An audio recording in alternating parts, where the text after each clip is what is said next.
নমস্কার, কেমন আছেন আপনারা সবাই? আশা করছি সবাই খুব ভালো আছেন, আমিও খুব ভালো আছি। এটা ছিল সোমবারে, মানে এই শ্রাবণের কোনো একটা সোমবারে করেছি, এখন আমার আর মনে পড়ছে না। তো এই যে কাজু, সাদা পোস্ত, তো সাদা সর্ষে, পোস্ত, কাঁচা লঙ্কা একটু নুন দিয়ে বেটে নেব, আর পনির, আর এই যে বাটি নিয়ে বসে পড়েছি পনিরের ভাপা করার জন্য। এটা কিন্তু আমি প্রথমবার করছি। এটা যে আগে করেছি তাই বলতে পারবো না, কারণ আমি ইউটিউব দেখে অনেকক্ষণ ধরে সার্চ করেছি যে পনিরটাকে ভেজে নিয়ে ভাপা করা যায় নাকি কাঁচা দেবো। তারপর দেখলাম ভাপাই যখন কাঁচাই দিই, অনেকক্ষণ ধরে ইউটিউবে দেখে এরকমভাবে কিছুটা নিজের মগজাস্ত্র কাজ করে, আর একটু যেহেতু একটু গ্রেভি গ্রেভি করবো এরকমভাবে একটু জল দিয়ে দিয়েছি। আর এর মধ্যে নুন, চিনি, মিষ্টি সব দিয়েছি, কিন্তু হলুদ দিইনি, কারণ হলুদ ছাড়া করব। আমার ইচ্ছে ছিল সাদা রঙের গ্রেভি হবে।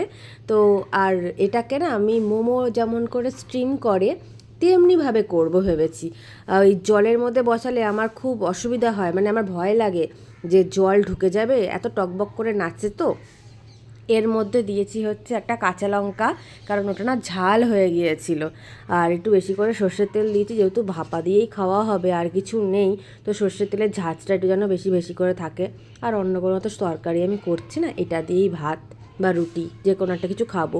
তার দেখো এরকমভাবে করার পরে লাস্টের রেজাল্টটা কেমন হয়েছে। এই যে বললাম মোমোর মতো ভাপাতে দেবো, এরকমভাবে বানিয়ে রেখেছি। এটা স্টিমের মধ্যে 15 থেকে 20 মিনিট করে রেখে দিয়েছিলাম আমি, মানে 15 মিনিটের মধ্যে জাল দিয়ে রেখে দিয়েছি, আর এক্সট্রা করে জাল দিইনি, ওই গরমের ভাপে ভাপে যেমন ছিল।